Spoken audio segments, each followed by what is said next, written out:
Bună dimineața! Este o zi interesantă cu tot felul de evenimente, unele mai vesele, altele mai puțin vesele, dar n-am ce să-i faci. Vorba colegului Adrian, viața nu este făcută numai din bucurii. Astăzi vom vorbi despre nebunie și creativitate. Alături în platou va sosi Diana Anghel, care este doctorand și de altfel doctorandă în cadrul Facultății de Psihologie de la Universitatea Babeș-Bolyai. Zilele trecute a fost un atelier multidisciplinar, așa cum se numește. De fapt, atelierul acesta are loc o dată pe lună și vrea să aducă la o lată sau cumva să prezinte spre înțelegerea tuturor chestiuni care țin de specialitate în domeniul medical, filozofic și așa mai departe și chestiuni pe care le vedem în plan practic. Adică, într-un fel, înțeleg eu, să se traducă lucrurile astea care se studiază de către cercetători, specialiști în medicină, etc., etc., să se traducă în cuvinte mai pe înțelesul nostru și, mă rog, să se dea niște exemple concrete cu privire la situațiile în care rezultatele cercetării sau, mă rog, scopul cercetării are loc în planul căror activități. Ce fel de situații sunt, de fapt, întâlnite în care să se aplice acele chestiuni în care se cercetează și sunt, foarte bine știm, specialiști care, dincolo de faptul că vorbesc cu niște cuvinte foarte pompoase, au conceptele foarte complexe și așa mai departe, care sigur țin de specialitate, dar noi, oameni obișnuiți, care trebuie să beneficiem de rezultatele acestor cercetări, cum pricepem ce se întâmplă acolo? De exemplu, dacă spunem psihopatologie, păi, în limbaj obișnuit e nebunie, nu? Bun. Și Diana Anghel ne va face o legătură între creativitate și nebunie. De altfel, are și o carte scoasă pe această tematică. O să aflăm mai multe detalii atunci când va fi în platou alături de mine. Și în afară de asta, prin telefon de data aceasta vom vorbi și cu Ovidiu Vanghele. El este organizatorul unei dezbateri care va avea loc mâine la ora 11 la Hotel Victoria aici în Cluj. E cu privire la investigațiile sau, mă rog, rezultatele cercetărilor, a căutărilor care s-au făcut în ultima vreme în domeniul persoanelor cu diverse probleme mentale, în principiu. Da? Au fost diverse rezultate care au fost nemulțumitoare, să spunem în felul acesta. E ca și cum în poliție, știi, infracțiuni ca autor necunoscut. Nu e mulțumitor, dar e o concluzie. Bun, la fel și în domeniul ăsta social există anumite concluzii similare, nemulțumitoare. Și întrebarea este în ce măsură se poate impulsiona un pic fenomenul să se, unul la mână probabil, să conștientizeze oamenii mai mult că, indiferent că are cineva o problemă sau nu, trebuie tratat la fel, ca un om, da? Și doi la mână, ce să facem să îmbunătățim tot sistemul acesta. Ovidiu ne va da mai multe detalii în cadrul acestei emisiuni. Vorbim astăzi și despre ce ne prezic stelele, cred că stăm destul de bine cu timpul în acest sens și vedem și ce titluri găsim pe primele pagini ale ziarelor. Bun, în afară de asta, e un pic cam trist ce se întâmplă cu exploziile astea în ultima vreme. Nu numai în Cluj. Mă rog, în Cluj putem să dăm două exemple clare. În ultima vreme au avut loc două explozii destul de mari, dar și în țară, tot auzi la știri. Te uiți, pac, explozie nu știu unde, pac, explozie dincolo. Dumnezeule, ce se întâmplă? E noua modă cu exploziile astea.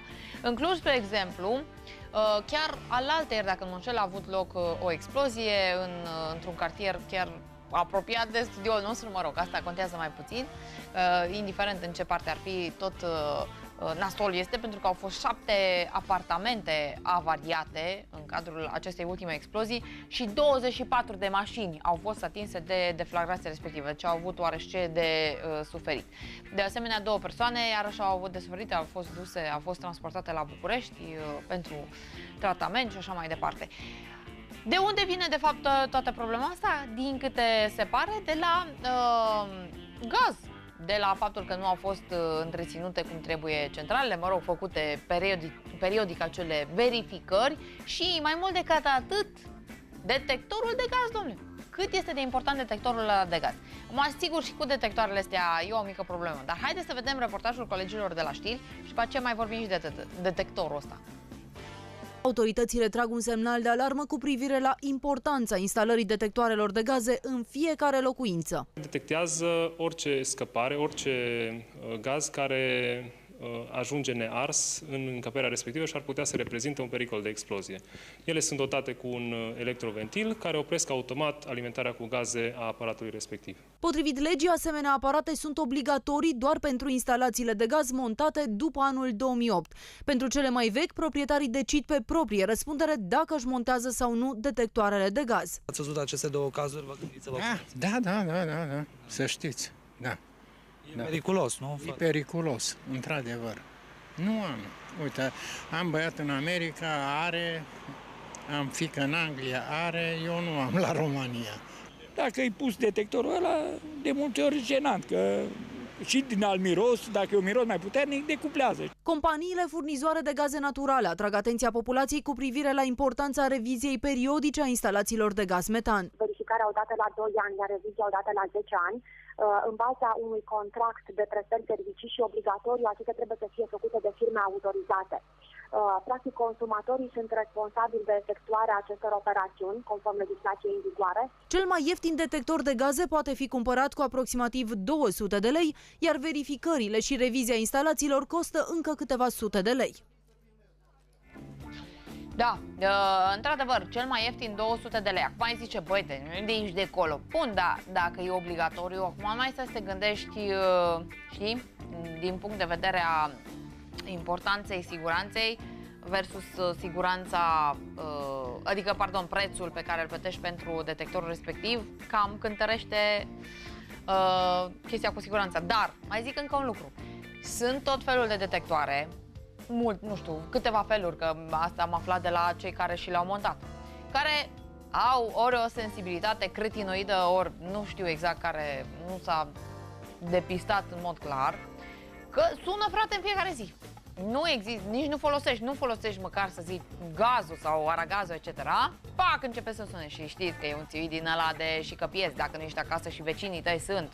Apoi, vorba colegului Adrian din nou, ai pupat, Camila? Deci trebuie să ai grijă un pic acolo, nu te apuci tu să îți iei oarește detector, care, mă rog, poate că este hipersensibil, tu pleci de acasă că nu e așa, ai un serviciu în afara casei tale și vecinii tăi o să înceapă să se urce pe pereți de zgomotul respectiv, te sună, nebunie, hai acasă, încurcă. Deci nici treaba asta nu este foarte bună. Pe de altă parte, din câte înțeleg, dacă ți iei un detector care să fie un pic mai cu acuratețe, te costă mult mai mult. Dar din moment ce este obligatoriu să aibă toată lumea, eu nu înțeleg de ce există prețul ăsta mare, în mod normal, când e un consum din asta. Adică e obligatoriu și e clar că o să fie o cerere. Ar trebui să fie și prețul un pic mai accesibil, nu? E doar o chestie de logică, sigur. Eu, din punct de vedere a consumatorului, găsesc că asta este o logică foarte plauzibilă. Dar, probabil, comerciantul zice, hai bă, las, acum facem banul să rezolvăm toată problema pentru 5 generații de acum înainte. În fine, sigur, colegul Răzvan spune și el foarte bine. Dom'le, sună, mai bine e hipersensibil decât să nu fie deloc și după aceea te-a făcut să zbor puțin. Deci, e destul de complicată problemuța asta, zic eu, mai cu seama că dacă este obligatoriu Dar stai puțin, uite, acum mi-a picat mie o fisă. Deci, dacă e obligatoriu pentru cei care au centrală, nu? Cei care au centrală de apartament. Păi dacă tu ți-ai permis să ții o centrală de... Cât costă, mă, o centrală? Ionuț, cât costă o centrală? Ai habar? De apartament, dar undeva la 2000 și ceva de lei, 2500 de lei, să zic. Deci 25 de milioane. Deci dacă tu ai avut prieteni de bani, 25 de milioane să iei o centrală de apartament, eu cred că 2 milioane poți să faci un plus și să-ți iei, nu? Da, acum mă gândesc. Dar pe de altă parte, 2 milioane este aia cea mai ieftină. Cea mai ieftină e 2 milioane. După aceea prețurile urcă. E discutabil oricum, e discutabil. Nu zic că e imposibil, dar cred că lucrurile ar trebui să se mai așeze puțin. Pe de altă parte, băi, și treaba aia cu revizia sau, știi, e acum reclama asta la gaz sau nu știu la ce. Foarte bună, foarte inspirată, foarte inspirat scenariul ăsta, că lasă că știu eu ce fac, nu știu cum e, ceva de genul ăsta reclama, lasă că știu eu ce fac, nu te mai tot bate tu, nu-ți mai bate tu capul cu ce fac eu aici, ai curent, ai gaz, e ok, știi, adică nu, tu nu ești, e foarte bine să știi să schimbi un bec sau să repari o priză eventual, dar treburile astea cu siguranțele, cu, eu știu, instalațiile de gaz. Băi, dacă nu e specializat, nu te mai da tu cocoș, că după aia zboară fulgii și nici nu mai știi de unde ți-a venit meteoritul. Deci, mare grijă, mai bine să apelăm la nenii ăștia. Sigur că nu-mi par, sincer, nici mie nu prea îmi par, nu știu ce de încredere vin nenii acolo, plictisiți de obicei, deci de câte ori au venit la mine așa erau de sictiriți, de da, hai că facem asta de o grămadă de timp. Bă, dar dacă asta e meseria ta, na, acum scuză-mă, te-ai plictisit, tu te schimbă joc, fă-ți periodic, habar n-am, o lună de altă meserie. Na, înțeleg cumva și reticența asta a unor oameni, da. Ce e mai important totuși? Trebuie să respecti treaba asta, măcar la 2 ani să-ți faci revizia respectivă. În fine, haideți să vedem în clipele următoare câteva temperaturi din zona noastră, vreți?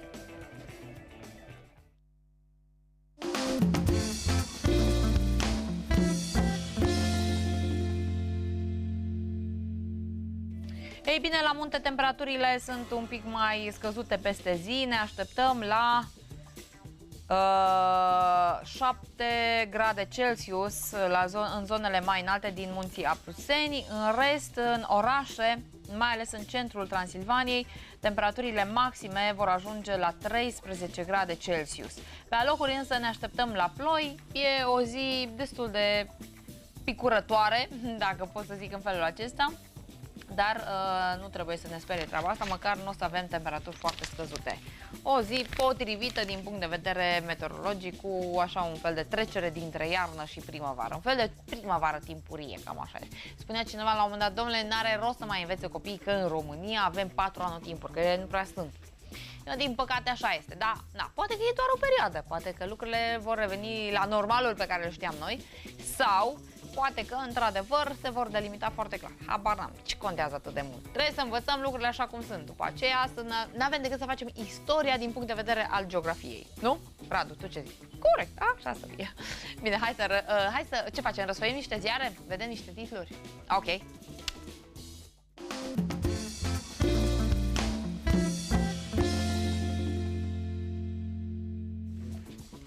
Păi acum am dat seama că îmi lipsește un ziar. Da, nu știu de ce, dar în fine. Bun, Monitorul de Cluj, dacă e să începem cu el. Selfie teroristul trimis în judecată. Băi, mie mi-a scăpat treaba cu selfie teroristul. N-am văzut, cred că nu m-am uitat suficient la jurnalele astea cu evenimente foarte faine. Tânărul care anul trecut a pătruns în cabina unui avion a fost trimis în judecată. Vecinii lui Gabriel Claudiu Costin îl descriu drept un băiat liniștit, destul de liniștit încât să pătrundă într-o zonă de maximă securitate și să pună pe jar autoritățile. Ce tare chestia asta! Și dacă te uiți la știri, fantastic. Majoritatea știrilor au câte un, cum să zic, nu pot să zic infractor, că încă nu s-a dovedit, sau în general când se fac știrile nu e dovedită povestea. Un personaj care a făcut ceva baiuri mari și se iau, știi, se întreabă vecinii, cum îl știați pe X? Nu, fai, așa de linii. Mă, și mir că a făcut asta. El este... Cum? Pita lui Dumnezeu, exact cum zice Radu. Foarte bun băiatul. Eu nu știu cum, dar eu nu știu cum a putut să facă asta. Foarte liniștit, cum se cade, avea grijă de vecini, de cățel, știi? Deci, băi, e un fel de clișeu. Eu mă întreb, cât de bine și cunoșteau vecinii aia? L-au văzut de 3 ori pe stradă, hop-top, au tras concluzia că e un om liniștit. Pe de altă parte, aparențele astea de multe ori nu s-au dovedit super înșelătoare. Că omul ăla liniștit și a ciopărțit acolo de Doamne ferește. Azi dimineață, ziceam un fel de sistem din ăsta la televizor. Și îl setez ca un fel de alarmă. Și pornește televizorul la ora 6 fix. Ca să îmi dau seama pe unde sunt în casă, că e 6 fix, să mă grăbesc eventual. Bun. Și la un moment dat, nu mă aud. Nu știu ce, că și-a... În fine, deci era o prezentare din asta groaznică, nu știu cum, și-a ciopârțit, tra-la-la-la-la, neamurile, etc. Și a zis, Dumnezeule, dar despre ce vorbim?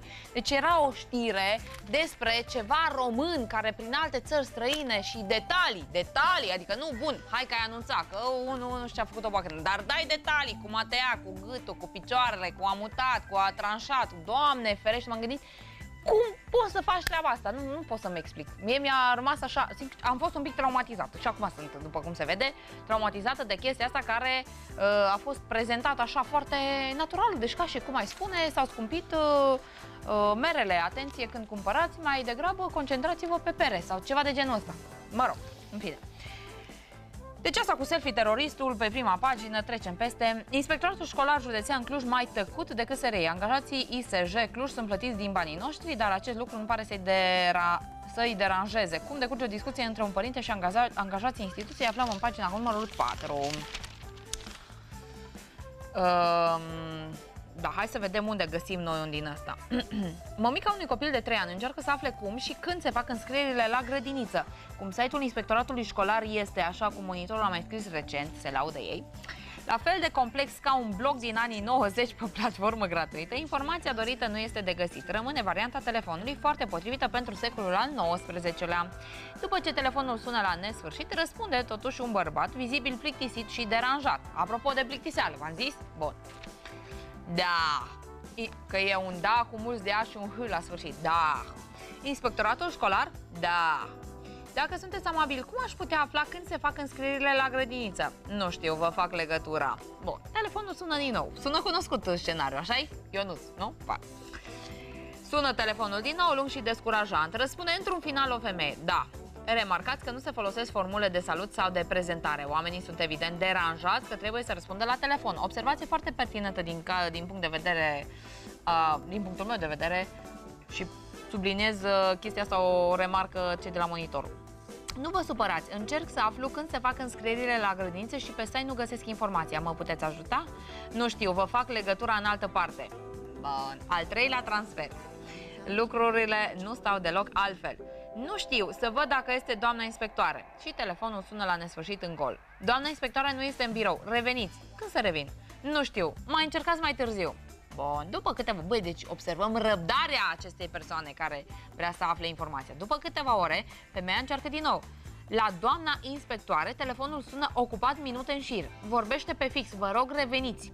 După alte câteva zeci de minute, misterul se limpezește. Doamna inspectoare Lolica Tătaru nu este astăzi, este pe teren. Deci o fi fost o fantoma ei când a vorbit la telefon. Am pierdut jumătate de zi cu telefoanele, nu am aflat nimic, deși informația pe care o căutam ar fi trebuit să fie pe site. Am stat toată dimineața la telefon și nici măcar nu am reușit să trec de secretariat, spune cu amărăciune cititoarea care, de fapt, s-a plâns celor de la Monitor. Păi și pe bună dreptate.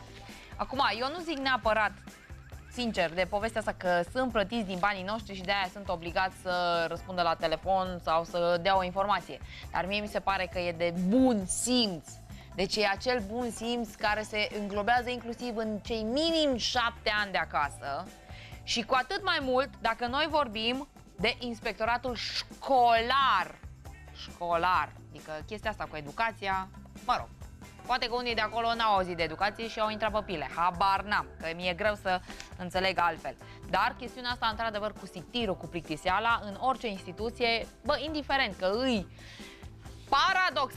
paradoxal, întâlnim o amabilitate extraordinară la companiile private. Deci dacă sunați la diverse firme care sunt private și vă răspunde de la secretariat, o să vedeți, în primul rând se spune numele instituției, după aceea se spune bună ziua, după aceea cu ce vă pot ajuta. Deci asta o să vedeți, puteți să faceți orice experiment. Sunați la orice secretariat de instituție din asta privată și o să vedeți că așa vi se răspunde. Mi se pare foarte logic. De privată elevată, sigur că da, ăstea de stat, ce știu eu, sunt sictiritul ESA sau ceva de genul ăsta. Da, scandal în Parlament pe tema autostrăzii Transilvania. Deputatul UDMR Otilo Ceche a declarat luni, deci ieri a fost luni, că anul inițial de finalizare a autostrăzii Transilvania a fost 2012, iar în 2016 sunt doar 52 de kilometri circulabili din 415 prevăzut. Bine, pe mine, sincer, nu mă prea încălzește nici treaba asta. Vine Gheorghe Lazar ăsta și zice că n-ați făcut nimic, că nu știu ce. Bun, deci anul când era? 2012. Eu mă întreb, oare din 2012 și până în anul ăsta electoral 2016, oare cam de câte ori s-a pus cu adevărat în discuție problema asta autostrăzii? Oare cum de tocmai în 2016, domnule, când să știi tu, niște valuri din astea cu partea electorală, zic și eu. Mă-mi pune o întrebare de om obișnuit, că nu sunt în Parlament ca să-mi pun strategic întrebările. Boc nemulțumit de lucrările din centru înainte de alegeri.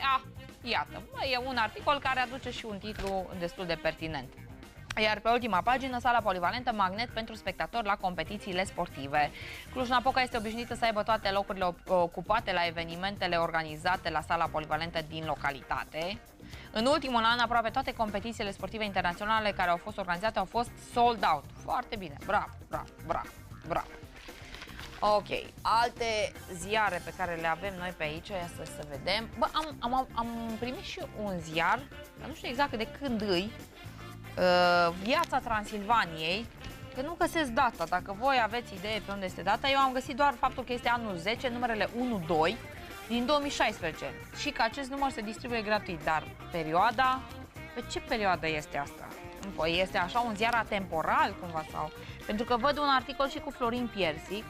Florin Piersic 80 la mulți ani cu sănătate, maestru. Ori asta a fost la sfârșitul lunii trecute. Na, în fine, o fi pe undeva, acum nu stau să mă uit să caut asta. Un peisaj de iarnă, într-adevăr frumos, dar iarna nu prea o avem pe aici. 5 ani de la despărțirea de mitropolitul Bartolomeu Anania și 80 de ani de la trecerea în veșnicie a episcopului Nicolae Ivan este alt titlu, sau ediția 6 a Târgului Apicol, care va fi în 5-6 martie. Ha! Târgul Apicol pentru un viitor sănătos. Vă aduceți aminte de târgul ăsta? De fapt, am mai fost și anul trecut și acum 2 ani. Mă aduc aminte că am fost și am participat chiar la, cum îi zice, a fost un concurs de miere și m-au luat în juriu să văd eu acolo care miere este mai faină decât un fel de Miss Mierea, dar nu pe Miss, adică o tânără înaltă, zveltă, tralala, ci vorbim chiar de miere. Pe prima pagină din site-ul voceatransilvaniei.ro, încă un caz de violență în școli. Un copil din satul mare a fost scuipat de colegi de față cu profesorul de serviciu. O mamă spune că băiatul ei, elev în clasa a 5-a, a fost scuipat la școală de 4 colegi mai mari. Mai mult, agresorii i-au cerut bani și l-au amenințat cu bătaia. Și totul s-a întâmplat sub ochii profesorului de serviciu. Edita Enciu este mama copilului agresat și care acuză lipsa siguranței în școlile din satul mare, mai ales în cazul copiilor cu nevoi speciale, așa cum este fiul ei.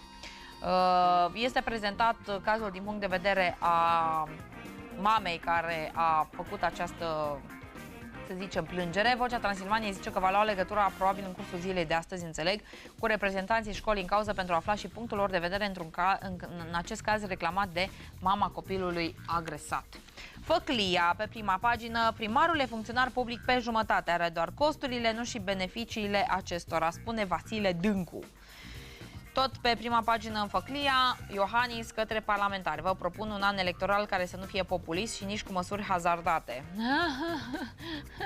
Stai să râdem un pic de dimineață. Da, PSD Cluj lansează platforma Clujul Unit pentru dezbateri pe teme de interes județean. Da, eu nu zic că e nevoie de dezbateri, dar să vedem dacă într-adevăr se abordează chestiunile arzătoare. Informația Harghitei, Borsecul va fi ceea ce a fost cândva sau va fi mai mult? Bă, asta nu sună rău, că mai de mult totuși era o treabă bună. Dar, dacă e să se poată mai mult, Doamne ajută! Toplițenii cărora li s-a dublat impozitul de la un an la altul sunt cuprinși într-un articol pe care îl găsim mai pendelete în pagina 3. Dacă anul trecut un cetățean plătea impozit pentru 200 de metri pătrați, ca fiind curți și construcții, prevederile din noul cod fiscal fac ca în acest an același proprietar să achite biruri pentru 400 sau 600 de metri pătrați. Mă rog, e într-adevăr aici o chestie complicată cu impozitele astea. Și mai este, băi, ce mi se pare mie deranjant, dar nu am găsit acum neapărat în ziarele de astăzi, problema asta, mă, cu RCO. Deci mie mi se pare o zăpăceală totală. Anul trecut vă aduceți aminte de scandaluri, protestele, circulația blocată și așa mai departe. Să nu se crească RCO. Bun, s-au făcut niște promisiuni. Anul trecut, nu, doamne, nu o să crească, am înțeles mesajul vostru, tralala, dar ceva consemnat nu s-a făcut în mod clar și legal și nici nu s-a respectat înțelegerea. Bă, hai să zicem, n-am trecut-o pe hârtie, dar îți dau cuvântul meu de om serios și așa este. Nu. deci nici poveste, cum ar veni. Lucrurile s-au schimbat. Acum urmează să-mi fac și eu RCA, o să văd și eu pe propria piele, dar cred că cei care până acum și-au făcut deja RCA au văzut despre ce e vorba. Ok, menționam mai devreme că mâine, în 24 februarie, de la ora 11, va fi o dezbatere. Îl avem acum la telefon pe Ovidiu Vanghele, care e unul dintre organizatorii, coordonatorii acestei dezbateri. Bună dimineața! Bună dimineața! Vorbim despre foarte multe persoane cu dizabilități aflate în grija statului în instituții închise, dar cu tilaturi de genul ocrotitor sau, mă rog, persoană care are grijă de respectiva persoană cu dizabilități. Înțeleg că voi ați făcut niște analize, să zicem, pe niște cifre pe care le-ați obținut chiar de la Direcția Generală de Asistență Socială și Protecția Copilului și lucrurile nu sunt deloc roz. Da, așa este. Instituțiile astea de ocrotire, de protecție, sunt de fapt niște locuri de groază în care nimănui nu-i pasă absolut deloc de nevoile acelor persoane care, vă dați seama, sunt în situații vulnerabile, adică au nevoi clare. Nimănui nu-i pasă de nevoile lor, pur și simplu își duc acolo crucea de pe o zi pe alta până când într-o zi mor. Nimeni nu știe cum, nimeni nu știe de ce, nimeni nu se interesează. E o situație care spune foarte, foarte multe despre cum a ajuns țara asta. Sunt cazuri de abuz sau de corupție care au victime beneficiarii sistemului de asistență socială medicală. Acum, dacă este să spunem așa un pic, cum să zic, s-a mai discutat acest aspect și s-a adus în atenție faptul că acești asistenți sociali, de exemplu, sunt oricum foarte prost plătiți, fac treaba asta pentru că în principiu nu prea au o alternativă și, mă rog, e un fel de compromis până la urmă, adică respectivele persoane au nevoie să fie îngrijite de cineva, îngrijitorii s-au ales cum s-au ales și e o situație de mijloc. Până la urmă, cum s-ar putea rezolva dacă fonduri multe nu se direcționează, din câte știu eu, către astfel de centre de îngrijire? Copiii care au nevoi speciale, e clar că nu fac întotdeauna față doar părinții sau, mă rog, cei care îi au. Exact aici e problema. Se direcționează foarte, foarte mulți bani. Statul plătește în principiu undeva în jur de 3.000 de lei pe lună pentru îngrijirea unei persoane cu dizabilități mentale într-un centru. Deci bani sunt foarte, foarte mulți. Problema este că acești bani nu se traduc în final în servicii pentru nevoile acelei persoane. Noi asta credem și aici credem că este marea problemă. Tratamentele și terapiile pentru oamenii ăștia sunt foarte scumpe. De-aia e nevoie de alocarea unei sume de genul de care vă spuneam. Există situații în care, mă rog, atunci când vorbim despre mai multe boli la o singură persoană, statul poate să ajungă să plătească și 4.000 și ceva, 4.500 de lei pe lună pentru întreținerea unei astfel de persoane. Problema e că banii nu se duc de fapt în ce ar trebui să ducă și deci într-o viață mai bună pentru persoana respectivă. Aici este partea, să zicem, criminală a sistemului. Și voi ați reușit să vedeți parcursul acestor bani și să depistați unde anume se scurg ei propriu-zis? Da, noi am lucrat cu jurnaliști de investigație și cu specialiști în drepturile omului și am încercat să monitorizăm câteva locuri din sistem în anumite privințe. De exemplu, la Constanța, apropo de bani, colegii din presa locală de acolo au găsit niște complicități din astea scandaloase între autoritatea locală care plătește de fapt banii pentru traiul și nevoile acestor persoane și niște firme foarte bine lipite așa la tot ce înseamnă bani publici pe acolo și foarte prietene cu perechea Nicușor Constantinescu Radu Mazăre. Dramatic, pur și simplu dramatic. Gândiți-vă cum să furi de la oamenii care sunt în situația. Nu știu, mie oricum problema asta mi se pare halucinantă.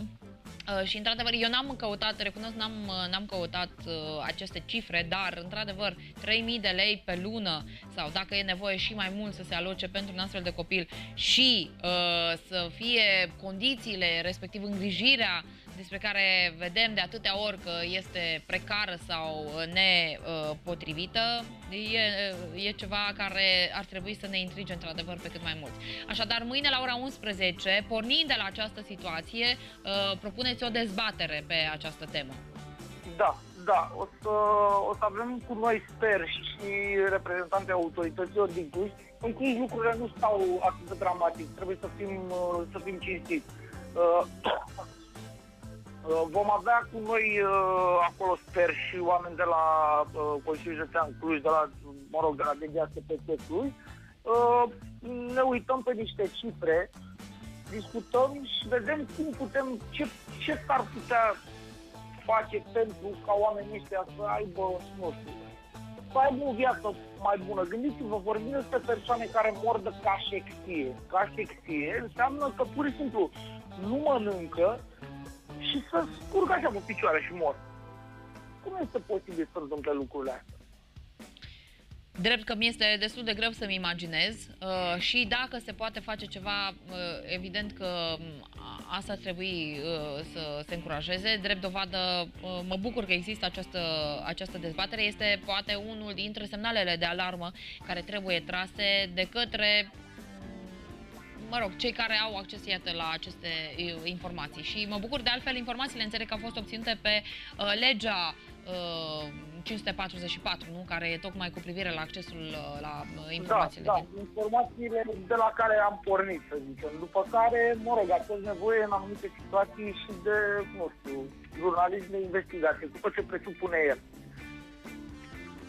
Am înțeles. Mâine la ora 11 la Hotel Victoria. În alte orașe mai au loc aceste dezbateri? Veți avea un fel de caravană? Noi vom avea, așa facem o tură în 5 orașe din țară și încheiem cu a 6-a discuție cu autoritățile de la București, cu stăpânii sistemului, să zicem.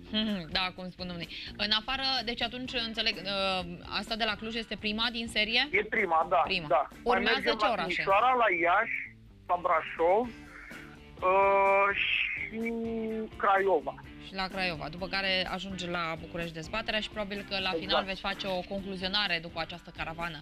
Mulțumesc foarte mult pentru prezentarea acestor informații și succes pe mâine. Mâine la ora 11 Mulțumesc. Poate participa oricine, înțeleg, din societatea civilă, din sigur autorități. că da, așteptăm pe oricine interesat de subiect și Da.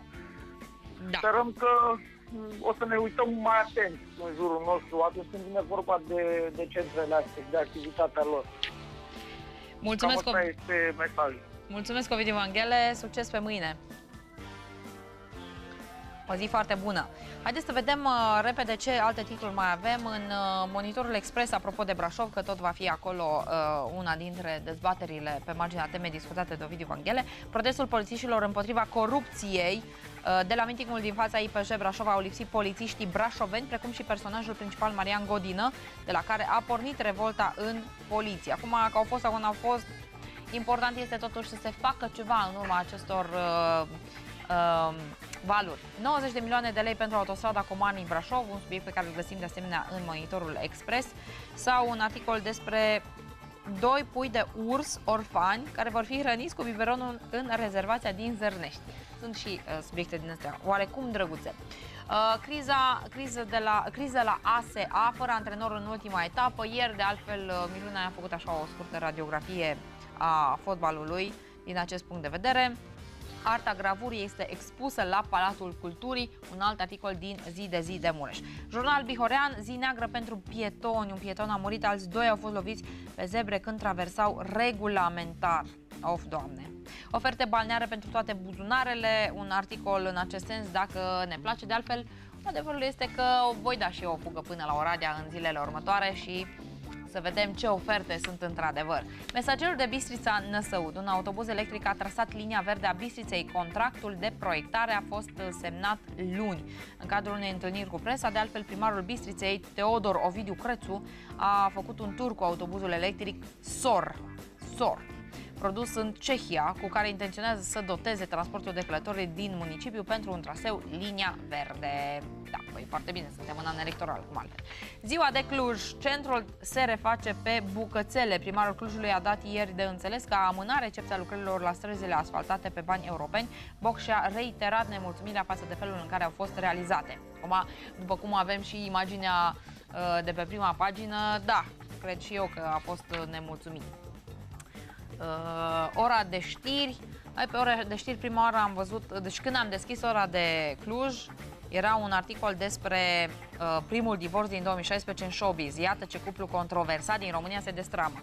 Și pe urmă am înțeles că e vorba de ceva cuplu cu, cum o chema pe asta? Israela și unul Liviu. De cine sunt oamenii ăștia, frate? Habar n-am. Deci mi se pare așa o amețeală. Am dat un search acolo, am văzut că asta e ceva individă de 120 de ani, ăsta e ceva bețiv. Adică, băi, mă lași, asta este un showbiz. Hai, scutește-mă. În schimb, totuși găsim pe ora de Cluj de astăzi un articol în care e implicat o locomotivă și ceva accident, din câte am înțeles eu. Un mecanic de locomotivă a fost condamnat, a fost acolo ceva boacănă.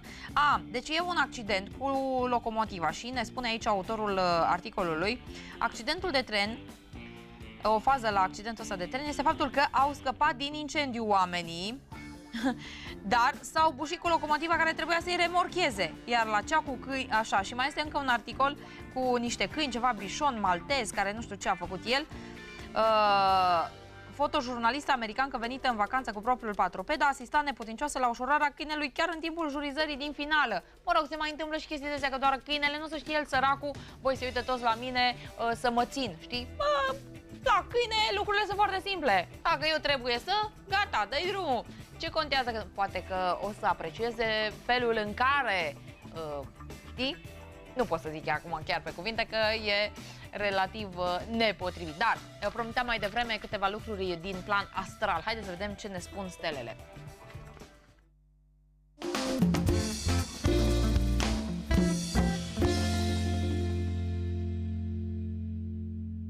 Foarte pe scurt, Berbec, vă angajați într-un nou proiect care ar putea să vă aducă avantaje materiale substanțiale, dar nu veți prea avea timp liber. Taur, nu sunteți mulțumit de nimic, vă enervați astăzi foarte repede, nu trebuie însă să vă descărcați nervii pe cei din jur. Sfatul este să vă păstrați cumpătul, mai ales astăzi. Gemeni, în prima parte a zilei aveți tendința să le căutați tuturor nod în papură. Seara petreceți niște momente plăcute alături de prietenul, iubitul, soțul, etc. Rac, s-ar putea ca o persoană apropiată să vă dezamăgească astăzi. Sunteți foarte energic, împrejurările chiar vă sunt favorabile pentru ce proiecte aveți de pus în practică. Leu, sunteți îngrijorat din cauza problemelor financiare. Vă puteți însă baza pe ajutorul unor persoane din jur, probabil din familie. Fecioară, e posibil să vă certați astăzi cu o colegă de serviciu despre care aflați că vă cam bârfește. Păstrați-vă însă calmul, ascultați-vă intuiția și relaxați-vă. Balanță, revine în actualitate o problemă sentimentală mai veche și s-ar putea să vă certați cu partenerul de viață. Trebuie să vă gândiți însă bine înainte de a face acuzații, chiar și la nervi. Scorpion, nu vă ambiționați să vă rezolvați singur toate problemele, sunteți cam obosit și este cazul să acceptați ajutorul celor din jur. Săgetător, o rudă mai în vârstă vă atrage atenția că nu vă purtați corect. Trebuie într-adevăr să fiți mai prudent, este și sfatul astrologilor. De la Săgetător mergem la Capricorn. Dimineața aveți ceva sentimente contradictorii în ceea ce privește problemele profesionale, dar și cele din familie. După amiază însă reușiți să vă mai limpeziți gândurile și petreceți chiar niște momente plăcute alături de prieteni. Vărsător, s-ar putea să plecați astăzi într-o călătorie. Deși aveți tendința să cheltuiți cam mult, aveți șanse să obțineți mari satisfacții de pe urma respectivelor cheltuieli. Descoperiți cu surprindere cât de bine vă simțiți într-un colectiv nou. Deci iată, întâlniți și oameni noi. Pești, astăzi vă concentrați un pic mai greu, așa că sfatul este să vă amânați deciziile importante și să evitați activitățile care necesită concentrare. Astăzi nu este ziua în care să vă puteți concentra. Mai bine să vă relaxați. Haideți repede să vedem de-a lungul timpului, în data de 23 februarie, ce s-a întâmplat.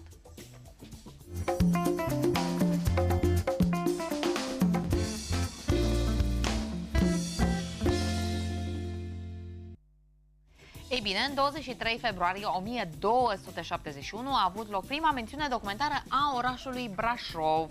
Deci este o zi de sărbătoare pentru Brașov. În 1633, Matei Basarab a fost recunoscut domnitor al țării românești de către poartă. Iar în 1893 a fost patentat motorul diesel, o descoperire a inginerului german Rudolf Diesel. În 1898, romancerul francez Émile Zola a fost găsit vinovat de calomnie și a fost condamnat la închisoare pentru că a scris celebra sa scrisoare J'accuse, acuzând guvernul de antisemitism și de faptul că l-a încarcerat fără de mei pe capitanul Alfred Dreyfus. În 1919 a fost fondat Partidul Fascist de către Benito Mussolini, devenit în 1922 premier al Italiei. În această poziție politică, Mussolini a trecut treptat către un regim dictatorial, impunând participarea Italiei în cel de-al doilea război mondial alături de Germania. În 1929 încep și în România concursurile de frumusețe prin declararea Magdei Demetrescu drept Miss România 1929. Iar în 1934 Leopold al III-lea a devenit rege al belgienilor. În 1956 mai putem să menționăm că tot în 23 februarie Nikita Hrușciov a denunțat cultul personalității și crimele lui Stalin, iar în 1993 a fost o explozie devastatoare la un complex comercial din New York, la World Trade Center, desigur, cartierul Manhattan. Au fost atunci mai mulți morți și peste 1000 de răniți, deci a fost o chestie cutremurătoare.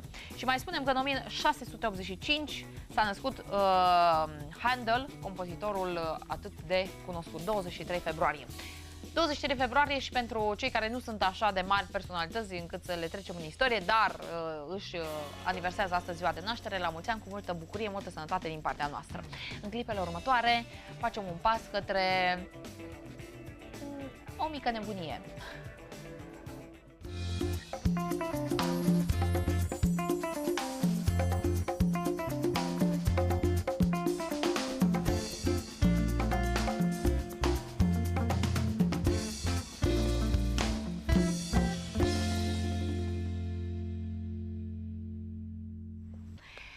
Ei bine, în urmă cu câteva zile, așa cum anunțam, a avut loc un atelier în care s-a discutat despre artă, creativitate și nebunie. Și această temă a fost dezbătută sau prezentată, mai bine spus, de doctorand Diana Angel. Bună dimineața!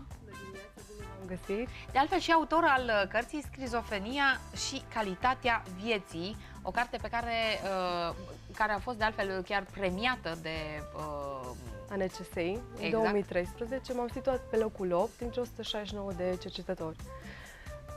Cercetători care, iată, încearcă să găsească niște răspunsuri la întrebări pe care și noi, oamenii obișnuiți, de multe ori ni le punem, dar nu reușim să ajungem atât de departe cu găsirea răspunsurilor. Și, de exemplu, dacă reținem această tematică abordată în atelierul pe care îl avem în fiecare lună, artă, creativitate, nebunie, ne ducem cu gândul la faptul că au fost diverse genii, noi așa le numim genii, exact în domeniul artei, care au impresionat, au fost colosali, dar au fost, spunem noi, atinși de nebunie. De fapt, cum explicăm asta? Este o legătură atât de strânsă între creativitate, puterea asta de creație și doza de nebunie pe care trebuie să aibă?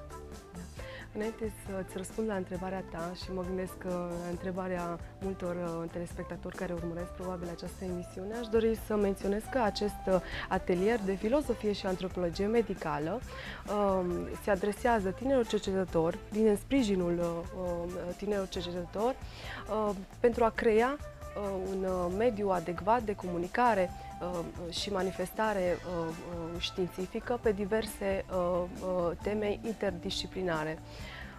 Evident că m-am anunțat cu această temă ca să fac legătura dintre ocupația mea de a cerceta psihopatologia care mă pasionează și din încercarea de a răspunde dacă există o relație între creativitate și nebunie. Nebunie, în contextul, ne referim la această sintagmă, în contextul secolului al XIX-lea, practic, în cercetările actuale din 2011, chiar după studiul lui Chiaga, care au investigat această relație dintre creativitate și psihopatologie, au inclus în cercetările lor un lot de participanți din diverse domenii ocupaționale, scriitori, artiști, eseiști și muzicieni, pentru a vedea dacă există o legătură clară între istoricul bolii, între domeniul ocupațional și manifestarea creativității. Și aceștia au observat că există evident legături și corelații pozitive între cele două, concluzionând că cu cât o persoană este mai creativă și mai eminentă, ca să spunem așa, cu atât prezintă un nivel ridicat al simptomatologiei.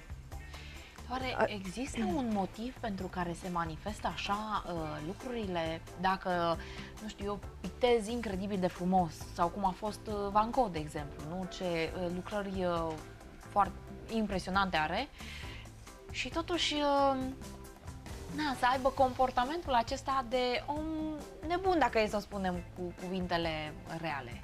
Da. E musai să fie această legătură sau se manifestă doar în anumite cazuri? Nu știu cum. În cazul lui Vincent Van Gogh, practic, el și-a exersat aceste abilități artistice, pentru că el, practic, a fost student la teologie. Ulterior a ajuns să fie interesat, să fie pasionat.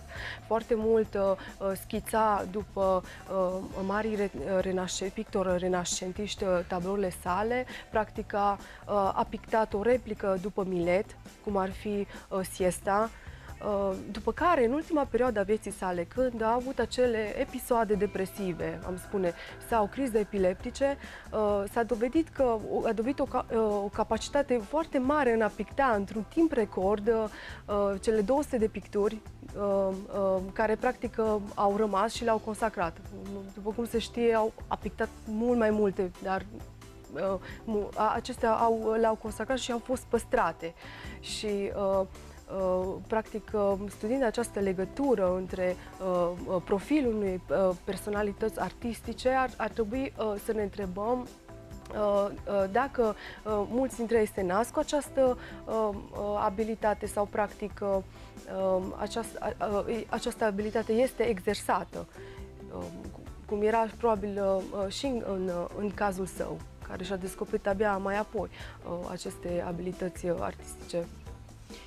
Și atunci, mai departe pun întrebarea, dacă se naște o persoană cu acest talent genial, deci nu și l-a exersat precum Van Gogh, atunci sunt oricum la fel de multe șanse să ajungă la un nivel de nebunie despre care vorbeam mai devreme? Acum, o să mai exemplific un alt caz, Brian Charlie, care a fost diagnosticat de schizofrenie și el a reușit să picteze, dar s-a observat că unele picturi ale unor artiști care prezintă un tablou din domeniul psihopatologiei, practic sunt lipsite de conotații culturale. Deci, ca să poată fi considerată o lucrare de artă originală, inspirată, spectaculoasă, trebuie practic să aibă aceste conotații culturale și să iasă din tipare.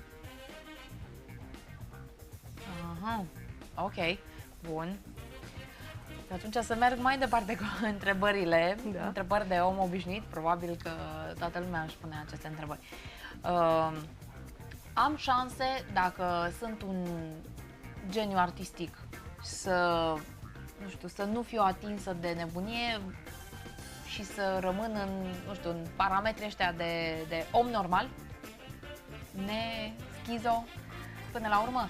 Întreb asta pentru că, citind despre, felul în care au cercetat lucrurile diversi oameni pe care îi admirăm atât de mult, spun așa, când nu știi foarte multe, nici nu spui multe întrebări. Pe măsură ce tot îți pui întrebări și găsești răspunsuri, ajungi la alte întrebări și alte răspunsuri și îți dai seama până la urmă că de fapt ce puțin știai înainte, dar în fața ta este o mare de alte necunoscute, deci până la urmă tu iarăși ești într-un mic într-un mic context de informații și, de fapt, alături de tine sunt atâtea lucruri pe care nu le cunoști și ajungi să fii copleșit, de fapt, de această căutare, de această dorință de a ști din ce în ce mai multe și, de fapt, descoperi cât de puține lucruri știi și, cumva, lucrurile astea